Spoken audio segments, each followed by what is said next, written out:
Hola a todos, hoy tenemos la suerte de charlar con Josu Alonso, redactor de la cadena SER de Gijón. Tiene 29 años y llevas ya, ¿cuántos? ¿10 en el periodismo? Sí, más o menos desde que empecé, 10 años, bueno, lo primero, hola a todos. Sí, 10 años, 10 añitos ya, una década. Prensa, radio y tele, experimentaste todo, ¿no? Sí, probé todo, empecé con la televisión porque era la faceta que, bueno, quizá más me convencía, más me gustaba. Luego probé con la prensa y finalmente me enganché a la radio y sobre todo aprendí aquello de la magia de la radio, la cosa de que no te vean la cara, de que te imaginen de cómo eres, cómo puedes ser, alto, bajo, gordo, delgado, con canas, sin canas. Oye, ¿por qué elegiste periodismo? ¿Por qué? Yo siempre tuve claro que quería ser periodista desde pequeño. Yo, cuando llegaba a mi casa, en San Sebastián, yo siempre le decía a mi madre y a mis abuelos que yo quería ser periodista y bueno, cuando tenía 12 años, pues en casa me decían, bueno, sí, hombre, sí, ya crecerás, ya elegirás otra profesión menos sacrificada, más gratificante, pero con 14 años seguía diciendo lo mismo, con 16 seguía diciendo lo mismo, claro, ya llegaron los 18, llegó el momento de dar el paso y ya entonces en mi casa sí me creyeron que quería ser periodista. Es que hoy en día parece que hay que tener bastante moral, ¿no? Para ser periodista, parece. Es, Esa sensación de ya elegirás otra profesión, yo creo que muchos jóvenes la están también sufriendo a día de hoy. es una profesión complicada, es una profesión muy exigente, es una profesión muy sacrificada y yo fíjate incluso, te diría Gaby que es hasta una profesión como los médicos muy vocacional, es decir, esto te gusta o no te gusta. O sea, y un periodista en determinados campos se puede hacer, pero hay cosas que o las tienes o no las tienes. El olfato lo tienes o no lo tienes. Las habilidades sociales con la gente las tienes o no las tienes. Porque al final estamos yendo hacia un periodismo encriptado, más o menos, que solo nos dejamos llevar por las ruedas de prensa, por las convocatorias que nos llegan, pero la parte bonita del periodismo es, siempre y cuando tengas tiempo, que eso también hay que tenerlo, es la de investigar, la de meterte en un sitio, hacer contactos, charlar con gente, quedar para tomar una cerveza porque, bueno, necesitas obtener cierta información. Esa es quizá la parte bonita del periodismo, pero sí que es verdad que es una profesión muy sacrificada. Como te digo, también es muy gratificante, te llevas muchas alegrías, sobre todo, pues, por ejemplo, a ver, no sé, yo en esta casa, en la SER, llevo 5 años y el hecho de que de repente una persona te pare por la calle y te diga tú eres Josu Alonso, el de la SER, que te escucho todos los días porque en mi casa suena la SER a todas horas, es muy gratificante. También es verdad que te llevas sin sabores, pero bueno, como en todas las profesiones, como en todas. Bueno, después de tanto tiempo, habiendo pasado por los tres medios, si te pones ahora mismo en el lugar de Josu universitario, ¿para ti la profesión es diferente? ¿Es lo que te esperabas? ¿Cómo es el periodismo para ti mirándolo desde esa perspectiva?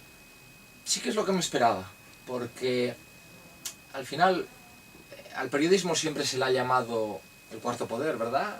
Pues de la política, la iglesia. Bueno, el periodismo siempre ha estado ahí como una parte de poder, como una parte de movilizar corrientes de opinión. Y sí que es como me lo esperaba. Yo, gracias a Dios, la verdad que siempre tuve buenos maestros. No me puedo quejar de la gente con la que aprendí a hacer periodismo. He tenido muy buenos maestros, sigo teniendo muy buenos maestros, sigo aprendiendo. Después de 10 años, pues a ver, yo como quien dice, soy un chaval, bueno, yo soy un chaval y tú eres un Benjamín, entonces. Y sí que es verdad que he aprendido mucho y que espero seguir aprendiendo muchísimo más. Sí es lo que me esperaba. Hombre, luego al final siempre, esto es como cuando estás en la piscina, ¿no? Puedes practicar mucho un salto, pero hasta que no te tiras al agua y hasta que no pruebas a pegarte el primer coscorrón, no sabes lo que hay. Sí me he llevado sorpresas, pero también en gran medida y a grandes rasgos es lo que me esperaba. Se dice que ahora el periodismo está en una profunda crisis. ¿Tú crees esta afirmación? ¿Tú eres de los que comparte que el periodismo está en crisis? Yo creo que tiene una crisis de valores el periodismo. Sí lo creo. Sí lo creo porque se está perdiendo la esencia de lo que es el periodismo real. O sea, se busca más una tendencia de el periodismo que te lleva a vender como sea. Es decir, hay que vender papel como sea, hay que rellenar minutos de radio como sea y hay que hacer tele como sea. Y lo más preocupante, a cualquier precio. A mí eso no me vale. O sea, es decir, yo pues igual soy de esa vieja escuela, ¿verdad? Que todavía sigue teniendo ética y que a mí todo no me vale. O sea, es decir, yo hay cosas que no comparto, como por ejemplo el hecho de coger una cámara y meterte en un funeral para grabar una tragedia. Es decir, no echo de mis compañeros, ni cargo contra ellos, pero sí cargo contra la gente que está por arriba y que toma ese tipo de decisiones. Porque yo creo que es muy fácil tomar una decisión sentado en un despacho, sentado en una silla, pero la realidad está ahí, en la calle, a pie de calle, y hay que verse en la situación.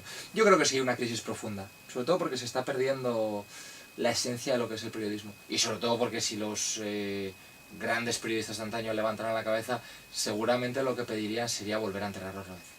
Podemos tener un problema los periodistas en el sentido de que estamos echando la culpa de una crisis que es ética, que es deontológica, a la crisis económica, que yo creo que también lo ahonda más, en mi opinión, no sé cuál tienes tú, pero puede que nos estemos refugiando y estemos haciendo mal con ello. Vamos a ver, la crisis económica influye.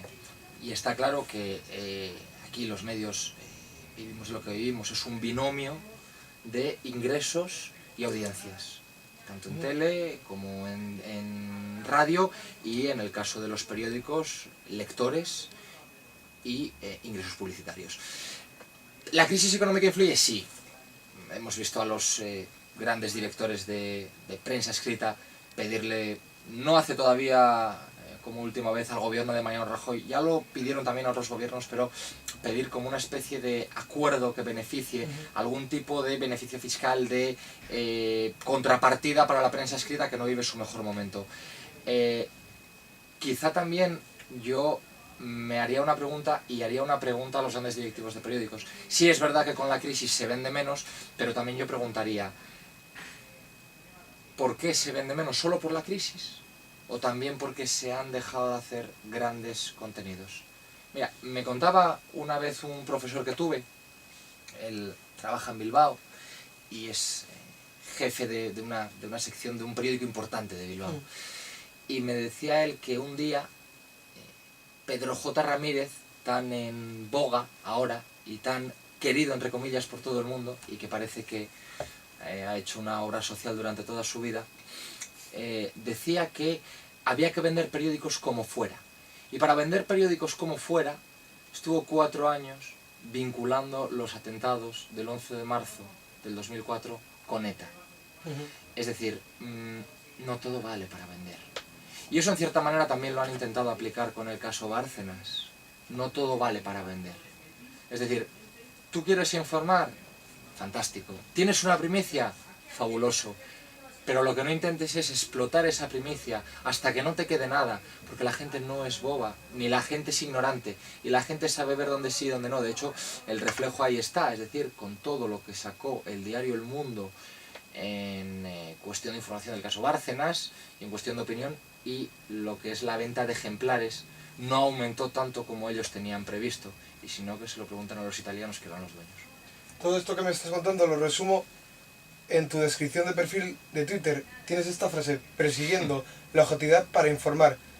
Para ti, con esta frase y con todo lo que estás diciendo, es que la objetividad es el valor número 1 que tiene que tener en el periodismo, ¿no? La objetividad debe ser el punto de partida y el punto de llegada de una información, siempre. Si no hay objetividad, es papel mojado. Es decir, para eso yo siempre defiendo que hay secciones que se llaman en los periódicos opinión, y que están para eso, para escribir artículos de opinión. Pero cuando en un artículo de información metemos opinión, estamos machacando la información y estamos haciendo que prevalezca la opinión. Y eso lo que genera son ciertas dudas en el lector. Y preguntas. Porque, Gaby, tú sabrás igual que yo cuántas veces hemos oído: ¿y este aquí por qué opina? Efectivamente, ¿por qué opina? Es un artículo de información limpio. No puede haber una carga que ya intente sugestionar al lector. Entonces sí. La verdad que veo que estás muy atento al Twitter, a lo que voy poniendo. Sí, además la otra es que ayer ponías que cuéntanos que conoció a Adolfo Suárez, que era una persona cercana con la prensa, y se da alguno que debería tomar nota de la cercanía del expresidente. Parece que nada tiene que ver la relación a día de hoy entre los políticos y la prensa. Durante la transición, cuando Adolfo Suárez era muy cercano y había un trato muy abierto. ¿Hay una fracción insalvable ahora mismo entre política y prensa? Vamos a ver, yo, cierto es, y lo digo así porque es la realidad, A mí eso me lo cuentan, lógicamente, con 29 años, pues no conviví con Adolfo Suárez. Me hubiera gustado, no me hubiera importado haber convivido con Adolfo Suárez porque es un político que transmitía buenas sensaciones. La cercanía con la prensa, cuanto más alto es el cargo político, más utópico es tener una relación cercana. Por poner un ejemplo y por irnos a lo que es Asturias y la cercanía. Tener una relación con un concejal es fácil. Vamos a dejarlo en anonimato. Hay partidos que son más fáciles y hay partidos que son más difíciles. Cierto es que también va en la persona. Pero se ha creado como una especie de mercado, una especie de negocio alrededor de la política que tiene además asociados varios elementos que imposibilitan la cercanía de la prensa con los políticos. Por ejemplo, dos casos claros. Mariano Rajoy, presidente del gobierno, para hablar de Luis Bárcenas, ex tesorero del PP, utiliza una pantalla de plasma. Elena Valenciano convoca una rueda de prensa, por si alguien no lo sabe o tiene duda, número 1 del Partido Socialista de las elecciones europeas, convoca una rueda de prensa que se convierte automáticamente en una comparecencia sin preguntas. También creo que parte de la culpa es nuestra. No nuestra, porque nosotros al final somos redactores, recibimos órdenes y las cumplimos. Sé que cualquiera que pueda ver esto dirá, niégate, perfecto, sí, pero eso también tiene unas consecuencias que van más allá. Pero cierto es que parte de la culpa de la situación que hay la tiene la prensa. La tenemos nosotros mismos, porque si eso te plantas y te vas, se acabó. El problema es que nadie tiene la gallardía y la valentía suficiente como para decir, pues mira, señores, hoy nos plantamos y nos vamos. El problema es que hemos entrado en un mercado, al final estos son números, hay que cuadrar a final de mes y a final de año, y si no cuadras ya sabes lo que hay. La puerta abierta y cierra por fuera al salir, para que no vuelvas a entrar. Privatización de las empresas, al final son empresas que buscan beneficios, los medios. Sí, las empresas... A ver, yo sé que es muy... te decía antes que esta profesión es muy vocacional, también es muy idílica, pero quizá, mira, y en relación a lo que me preguntabas antes, quizás es una parte que no te esperas, ¿no?, cuando entras. Que al final esto es un negocio, esto hay que cuadrar números, es una empresa privada, y sí, qué bonito el periodismo, informar a la gente, contarle, pero muchas veces eso se deja de lado. Sí, el ser. Lo que importa al final es el ser. Me importa más el producto, que salga bien parado, y a partir de ahí cuadrar. Pero yo sí que creo que, o confío en que todo acabe cambiando con el tiempo, quizá con los años. Quizá yo no lo vea, igual tú sí, o igual tampoco, igual lo ven los hijos de tus hijos, no lo sé. Yo espero que cambie y espero que pueda haber políticos como Suárez que apostaban por ese diálogo, que apostaban por esa cercanía con la prensa, porque al final no hay que olvidarse de una cosa, y es que el político que es cercano, ese mensaje es capaz de canalizarlo a través de los medios de comunicación. Si es que al final es un binomio. Política y medios puede ser un binomio perfecto, de forma bien avenida. Si no están bien avenidos, no sirve para nada. En el periodismo también hay otro fenómeno que es el de convergencia, que está el mundo digital nos está comiendo en esta profesión. ¿Tú cómo crees que va a acabar todo esto? Porque estamos como a medias entre lo clásico y lo digital, estamos como a medio camino, o crees que simplemente este camino ya no acaba directamente, que esto es algo que siempre va a estar, es una constante evolución? A ver, yo apuesto por lo digital, ¿vale? Es decir, yo hago una apuesta por los formatos digitales, por los nuevos soportes, por una tendencia nueva, porque sí que es verdad que hay que ir avanzando. Igual que para lo que te decía antes, las relaciones con la prensa, me guío por Adolfo Suárez, porque era un político de raza, un político que era cercano con la prensa, que, fíjate, contaban hace unos días una anécdota, en el avión que viajó a Cuba, de Adolfo Suárez, para entrevistarse con Fidel Castro, la prensa viajaba en ese mismo avión, y contaba un periodista que se pasaron toda la noche sin dormir. Hoy en día Rajoy va en un avión y los periodistas van en otro. Es decir, o Zapatero, con Zapatero pasaba lo mismo. No me vale esa cercanía, pero sí que es verdad que en cuestión de tecnología y de medios, yo creo que hay que avanzar, ¿vale? Hay que buscar una vuelta, hay que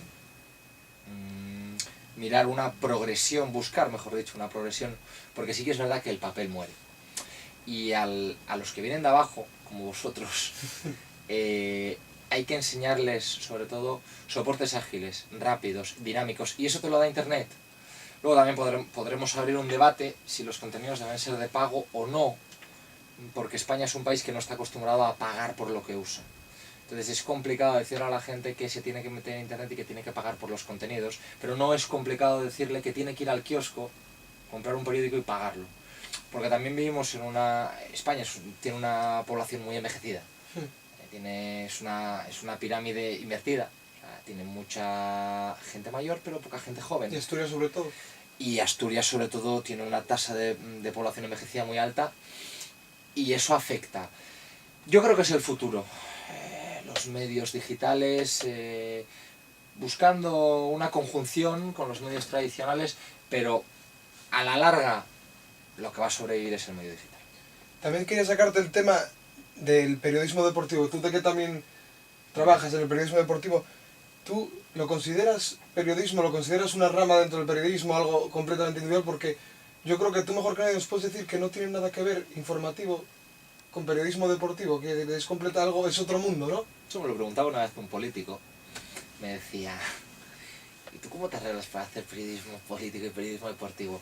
Le decía yo, no te confundas, no es tan difícil. Y me decía, no. Y yo, no, mira. Si la pelota entra, todo va bien. Si la economía y el trabajo no falla, todo va bien. Entonces, no hay quizá tanta diferencia. Sí, a ver, esto es una generalidad. Luego si entramos en lo que es propiamente dicho en el día a día y en el devenir, sí que cambia. Pero fíjate, Gaby, el periodismo deportivo es un periodismo mucho más complicado, es un periodismo más carnicero, es un periodismo más sensacionalista. Es muy difícil hacer solo información en el periodismo porque la gente no entiende que los clubes de fútbol, desde que se convirtieron en sociedades anónimas deportivas, son empresas. Facturan y como los medios de comunicación a final de mes dan unos números y o cuadra o no cuadra. Y la gente cuando le dices eso lo que te responden es no, esto es un sentimiento, no, esto es una empresa. Y más desde que se convierten en SAD. Es una empresa que tiene que cuadrar números. Y el periodismo deportivo es muy complicado.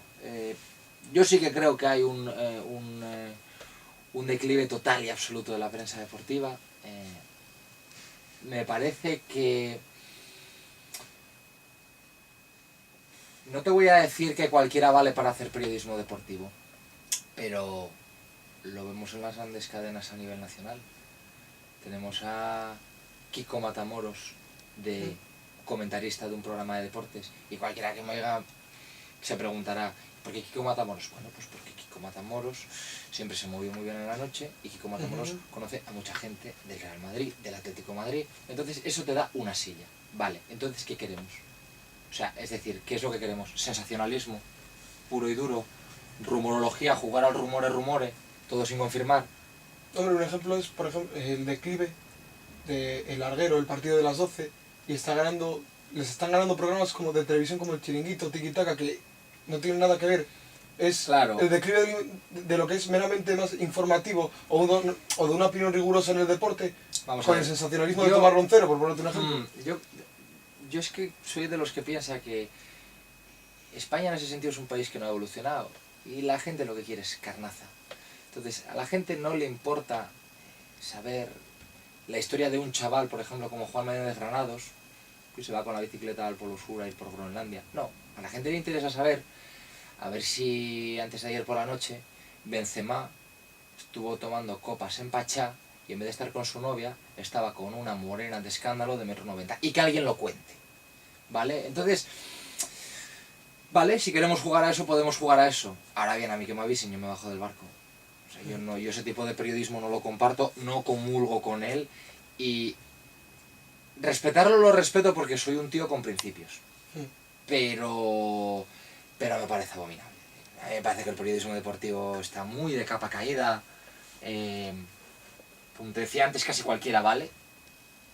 No se contrastan las informaciones. Prima la opinión sobre la información y me parece que no es el camino. Pero bueno, es ahora mismo, como dices tú, lo que vende. La última pregunta, bueno, tiene relación sobre todo con el periodismo deportivo, pero también me quiero referir al general. ¿Lo consideras canalla en cierto sentido al periodismo. Lo digo porque a veces parece que se ensalza a profesionales que buscan un poco eso que hablamos de la carnaza, el morbo, mientras que otros que pueden hacer un trabajo objetivo bueno pueden quedar más en un segundo plano. Siempre hay ídolos como Iñaki Gabilondo, hoy en día ahora está muy en auge Jordi Évole, que hace buenos programas reservados, pero a veces parece que el morbo tiene más mérito que informar bien y informar objetivamente. Es una pregunta complicada. Sí, en ocasiones sí es canalla el periodismo. A ver, el periodismo, y volvemos un poco al inicio, el periodismo es poder. Y partiendo de esa base, podemos hacer todas las ecuaciones que nosotros queramos. Y es complicado. Me decías, por ejemplo, ahora Jordi Évole, o fíjate, profesionales de la cadena SER como puede ser Pepa Bueno, Carlos Herrera en Onda Cero, Ernesto Sáez de Buruaga en la cadena COPE. Toda esa gente nunca funcionaría si no tuviera un grandísimo equipo de profesionales por detrás. Que para la audiencia son anónimos, pero que existen. Y que son los que posibilitan que todo ese producto que al final sale a las ondas y que se vende, sea un éxito. Entonces, ¿es canalla? Sí, y muchas veces es injusto, porque no se premia a todo el mundo, sino que se premia a la voz que se oye, a la cara que se ve, a la gente que firma los artículos, y es injusto y a veces incluso ingrato. ¿Cambiará? Eso lo veo más difícil. Yo creo que es complicado. Yo creo que es muy difícil porque el sistema está estipulado como está y al final esto no deja de ser una rueda. Y mientras los diferentes engranajes de la rueda no se vayan modificando todos de forma conjunta, es complicado que las cosas cambien. A mí me da mucha pena, ¿eh? A mí es verdad que me da mucha pena, pero es difícil. Es muy difícil. Bueno, y eso. Pues muchas gracias por tu tiempo. Gracias a ti, Gaby.